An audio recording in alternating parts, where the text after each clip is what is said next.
wah lu nggak suka NKRI gitu kan, dibentur-benturinnya. Enggak guys, gue memang suka tuh kayak K-popan. Gue suka fashion Arab tuh yang kayak gini, kayak jadi seolah-olah jadi pangeran-pangeran gitu. Setiap orang punya haknya masing-masing untuk menyukai sesuatu. Ini baru sih, kalau full kayak gini baru karena mahal. Kalau dulu nggak punya uang. Kalau bahasa perdukunan ritual. Jadi kalau dalam dunia entertain ada ritual masing-masing kan. Kalau saya tuh untuk menambah percaya diri, biasanya minum kopi gitu. Jadi memang dari full biasa aja minum kopi nyampe 3 gelas gitu. Jadi sampai full kayak gini bener-bener percaya diri ya itu setengah sampai 1 jam. Bahkan saya nggak pakai aja ada yang ngenalin katanya dari suara. Padahal pakai masker, pakai topi, nggak pakai make up. Istilahnya kalau zaman para wali sanak dulu, wali songo, ya Sunan Kalijaga zaman sekarang itu dengan caranya beliau sendiri tampilan milenial ya. Kalau zaman dulu kan tampilan Jawa banget gitu ya, tampilan milenial. Ya, semoga anak-anak muda jadi nggak banyak yang keblinger untuk terobsesi punya kekuatan super. Ya, jadilah lebih pintar daripada orang pintar, jadilah lebih normal dari paranormal, dan jadilah lebih natural dari ahli supranatural. Dijuluki sebagai pesulap merah, Marcel Radival sukses mencuri perhatian berkat kepiawaiannya membongkar trik sulap. Tidak hanya trik sulap, pesulap merah yang viral usai membongkar ilmu sulap Gus Samsudin ini juga menguak sisi gelap aksi perdukunan yang syarat akan klinik. Pamor sang pesulap merah makin hari nampaknya makin dikenal di berbagai jejaring sosial. Tidak hanya aksi dan keberaniannya melawan para dukun-dukun palsu yang mengatasnamakan agama, Marcel yang mengidentifikasi dirinya dengan ciri khas penampilan serba merah juga tidak kalah menjadi sorotan. Hingga tidak sedikit yang penasaran seperti apakah sosok asli Marcel di balik wig dan jubah serba merah yang selalu ia kenakan itu. Dan seperti apa pula persiapan yang dilakukan oleh Marcel kala harus tampil menjadi pesulap merah? Menjadi sosok yang viral, sisi lain dari kehidupan pribadi Marcel Radival pun tak kalah menarik menjadi sorotan baru yang dipertanyakan banyak netizen. Mempunyai latar belakang keluarga yang berbeda-beda, ayah seorang purnawirawan polisi dan kakek seorang mantan paranormal, seperti apakah keresahan para keluarga atas tekanan yang kini ia harus hadapi atas aksi nekatnya tersebut? Saksikan selengkapnya hanya di Cumi Camp In Depth berikut ini. Hai Cumi Lovers, bersama Cumi Camp In Depth kami sajikan kabar lengkap, mendalam dan akurat dari narasumber terpercaya. Dan jangan lupa untuk like, subscribe dan juga share channel YouTube ini.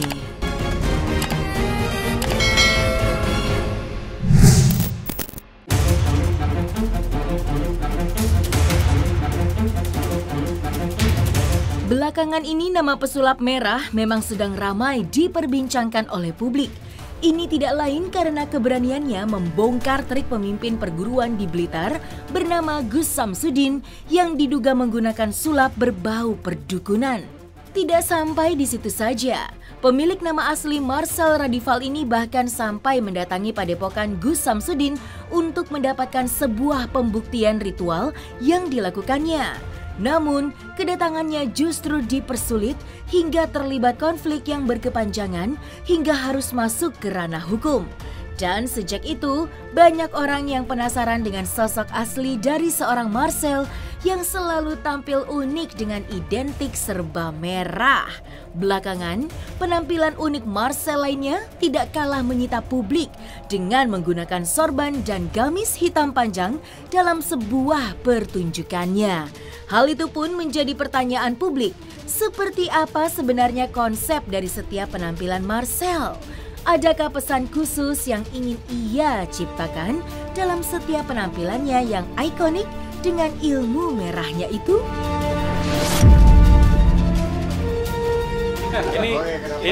Ini fashion Idul Fitri atau Idul Adha biasanya? Karena ya saya bukan berarti wah lu biasanya kalau berpakaian fashion Arab gini kan orang-orang wah lu nggak suka NKRI gitu kan dibentur-benturinnya. Enggak guys, gue memang suka tuh kayak K-popan. Gue suka fashion Arab tuh yang kayak gini, kayak jadi seolah-olah jadi pangeran gitu, pangeran Arab. Nah, jadi bukan berarti gue menyukai satu bidang. Kan di luar sana banyak juga orang yang suka Jepang pakainya Jepang-Jepangan, orang yang suka Belanda ya pakainya Belanda-Belandaan. Setiap orang punya haknya masing-masing untuk menyukai sesuatu gitu. Jadi jangan dibentur-benturkan dengan wah nggak cinta NKRI. Ya saya kalau nggak cinta NKRI ngapain mengedukasi masyarakat Indonesia gitu. Ini baru sih, kalau full kayak gini baru karena mahal. Kalau dulu nggak punya uang. Kalau bahasa perdukunan ritual. Jadi kalau dalam dunia entertain ada ritual masing-masing kan. Kalau saya tuh untuk menambah percaya diri, biasanya minum kopi gitu. Jadi memang dari full biasa aja minum kopi nyampe 3 gelas gitu. Jadi sampai full kayak gini bener-bener percaya diri ya itu setengah sampai 1 jam. Itu dia masalahnya yang saya khawatirkan. Saya mulai tidak nyaman ketika makan di warteg. Karena saya pecinta warteg garis keras. Dari zaman saya jadi ojek online tuh pagi, siang, sore, malam makan di warteg kan. Sampai sekarang pun seminggu sekali atau seminggu 2 kali atau seminggu 3 kali kalau memang lagi santai, saya makan di warteg sempetin gitu. Saya bilang, saya ya memang lagi tidak pakai. Kalau kayak gini makan di warteg wah jadi sesi foto. Iya, bahkan saya nggak pakai aja, ada yang ngenalin katanya dari suara. Padahal pakai masker, pakai topi, nggak pakai make up. Dia bilang, ini kok kayak suaranya nggak asing nih ya, Bang Marcel ya gitu. Ya udah kalau udah kayak, oh iya makan dulu ya. Diem, saya bilang gitu. Foto-foto. Iya, kalau dia bilang-bilang kan ujung-ujungnya sesi foto. Ilmu merah saya buat untuk mengejek mereka-mereka yang membeda-bedakan ilmu hitam dan putih. Jadi, nah ilmu hitam dan putih di video saya bersama Ustadz Faizar juga udah menjelaskan ilmu hitam dan putih itu yang membeda-bedakan perdukunan itu sendiri. Ada di kitab apa gitu dijelaskan. Jadi saya buat ilmu merah itu untuk mengejek. Sebenarnya orang itu juga kok gitu. Ilmu merah ini membongkar rahasianya. Kalau berkedok agama ilmu putih disebutnya, berkedok budaya disebutnya ilmu hitam. Padahal itu juga satu benda. Maka dari itu saya buat aja ilmu merah nih. Gitu, nih gue bongkar rahasianya nih ilmu merah gitu. Mendukung edukasi yang sangat bagus ini perlu terus didukung. Iya, karena kalau nggak ada yang bergerak siapa lagi kan? Kalau nggak kita. Mendukung 100% untuk pergerakan Marcel ya. Ya, pergerakan untuk meluruskan ya akidah masyarakat dengan cara beliau. Istilahnya kalau zaman para wali sanak dulu, wali songo ya Sunan Kalijaga zaman sekarang itu dengan caranya beliau sendiri tampilan milenial ya. Kalau zaman dulu kan tampilan Jawa banget gitu ya. Tampilan milenial. Ya semoga anak-anak muda jadi nggak banyak yang keblinger lah. Iya. Untuk terobsesi punya kekuatan super. Penampilan mencolok Marcel Radival yang lain dari penampilan biasanya saat beberapa waktu lalu itu berbarengan dengan viralnya potongan video tentang aksi Marcel yang ditantang untuk membacakan 5 ayat suci Al-Quran di depan para ulama. Hal itu sontak membuat para warganet heboh. Alhasil, tidak sedikit dari beberapa orang yang aktif di media online menyebut sang pesulap merah dengan panggilan Ustadz. Namun tak hanya itu, viralnya video Marcel mengaji ini sontak dikait-kaitkan dengan sang seterunya yang sempat viral terlebih dahulu karena beberapa kali aksinya yang menurut para ulama salah dalam penyebutan ayat suci Al-Quran pada surat An-Nas. Lantas, seperti apa sang Ustadz Dery Sulaiman hingga Marcel Radival sang pesulap merah menyikapi hal tersebut? A'udzubillahi minasyaitonirrajim. Kalau ada salah-salah, tolong koreksi guys. Oke. Ini kebilang ke mereka loh. Pakai mic. Ini status semua. Ayo lu. Yang koreksi banyak banget. Yang koreksi banyak ini. Gagal sama Udin. Perlu pakai mic enggak? 5 ayat aja ya di awal ya. 5 ayat. Doain Marcel masuk pesantren. Aduh. Ntar lu masih ingat kayak. Bismillahirrahmanirrahim. Alif Lam Mim. Dzalikal kitabu la raiba fihi هدى للمتقين الذين يؤمنون بالغيب ويقيمون الصلاة ومما رزقناهم ينفقون والذين يؤمنون بما أنزل إليك وما أنزل من قبلك. Masya Allah. Masya Allah. Kalau auzu birabbinas malikin nas ilahin nas syarril waswas minal jinnati waswas dia. Mana ada minal jinnati waswas? Anda itu aneh banget ngaku-ngaku Gus. Bacanya minal jinnati waswas. Terkait salah dalil itu seperti apa? Ya kalau kembali lagi kalau untuk urusan itu saya bukan ustadz, jadi tidak layak untuk saya mengomentari. Tapi ya kalau untuk baca Anas saja salah, masa baca Arabnya Anas tapi artinya surat lain kan yang jin dan manusia itu diciptakan untuk beribadah hanya kepada Allah. Aneh banget Anda itu, blunder. Beliau tuh membaca ayat surat An-Nas kan, jelas surat An-Nas tuh kan jelas qul a'udzu birabbin nas malikin nas ilahin nas min syarri waswasil khannas alladzi yuwaswisu fi sudurin nas minal jinnati wan nas. Artinya dia baca surat Az-Zariyat. Nah, jadi ini fatal. Yang diartikan itu wa ma khalaqtul jinna wal insa illa liya'budun. Ini dan aku pikir itu khilaf pertama ya.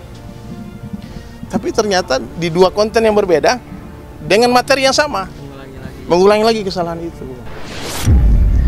Jadi ini guru-gurunya Mas Samsudin ya, tegurlah muridmu. Ya, kan dia mengaku menisbatkan banyak guru ya. Saya belajar dengan kiai ini. Ya, dan saya rasa orang kampung dia juga malu gitu. Kita aja malu ya. Diketawakan sama Dr. Richard kan non Muslim.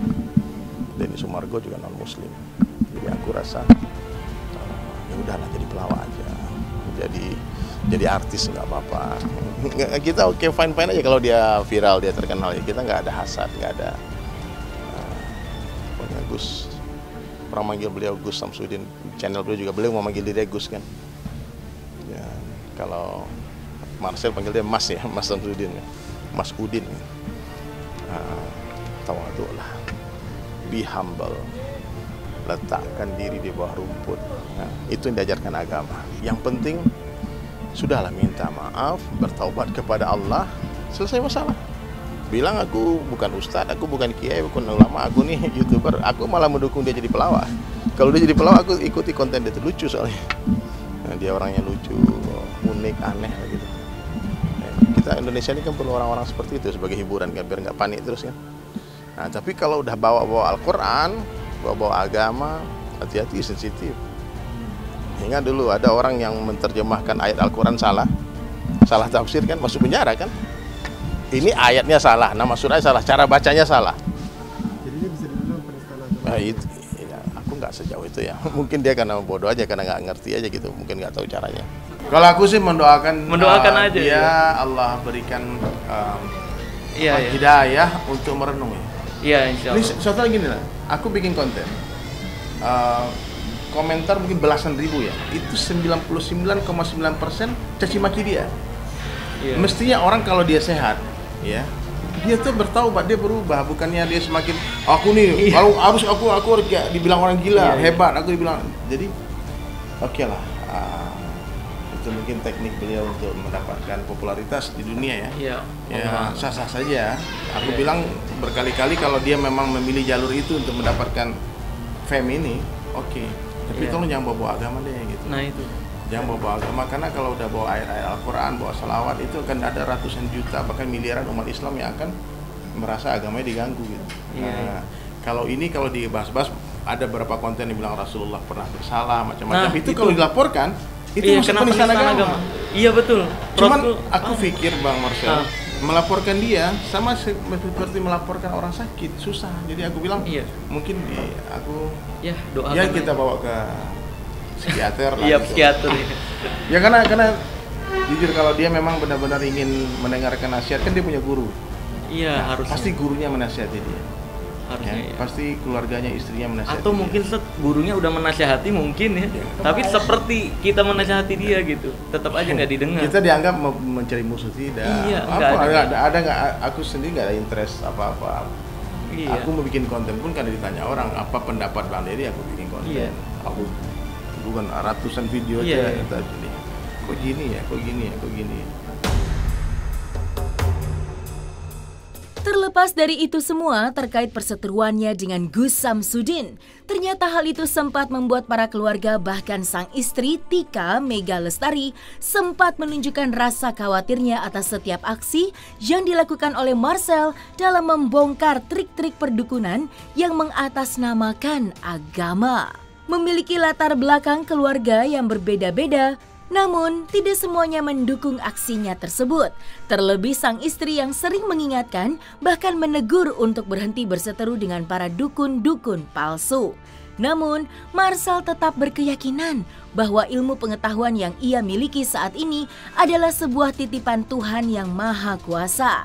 Maka, harus dibagikan kepada khalayak banyak agar menjauhkan kita dari kemusyrikan dan khilaf. Nah itu, keluarga saya itu beda-beda semua tuh. Jadi kayak kakek bapak dari bapak saya tuh. Ya itu dulunya dikenalnya paranormal. Paranormalnya tapi pengobat tradisional ya, dukun yang pengobat tradisional. Jadi bukan yang sok tahu tentang hal goib. Bukan orang yang dikit-dikit ada orang datang sakit bilangnya wah ini disantet, wah ini diguna-guna, enggak kayak gitu. Tapi memang pengobatan tradisional menggunakan ramuan-ramuan tertentu, herbal untuk mengobati sebuah penyakit gitu. Yang dianggap santet bahkan bisa diobati, kayak contohnya santet racun yang menggunakan benda adalah pokoknya benda diparut. Itu kalau medis nggak ketahuan sama medis. Tapi sama kakek saya tuh dulu dikenalnya pengobat itu. Jadi pakai usus bebek, dimasukin bambu di tengahnya, terus tenggorokannya kayak di PCR gitu berkali-kali. Nanti racunnya nempel di usus bebek. Ya itu dulu dikenalnya itu tuh pengobat racun santet. Nah, terus bapak saya itu purnawirawan Polri, pensiunan polisi. Nah, terus abang saya Ustadz, abang kandung. Kakak ya, abang kandung. Saya pribadi entertainer. Ya, terus adik itu bisnis jualan baju branded gitu. Nah, jadi memang semuanya beda-beda. Kalau istri itu nangis-nangis pas saya di Blitar sana. Dia khawatir, katanya nanti kamu tuh kalau kayak gini pembuktian setiap kali saya pembuktian loh, bukan itu doang. Istri tuh khawatir banget karena mempertaruhkan nyawa katanya. Lah saya bilang ke istri saya, nyawa itu nggak bisa dipertaruhkan karena udah ditakdirkan. Mau saya di rumah pun, Allahu Akbar. Iya, nggak bisa dipertaruhkan. Aneh-aneh aja gimana caranya nyawa dipertaruhkan gitu. Ya paling saya traktir makan gitu sih. Paling ya udah saya nggak khawatir berlebihan gimana sih. Paling pas pembuktiannya aja, pas hari pembuktian. Ya, jadilah lebih pintar daripada orang pintar, jadilah lebih normal dari paranormal, dan jadilah lebih natural dari ahli supranatural. Yes.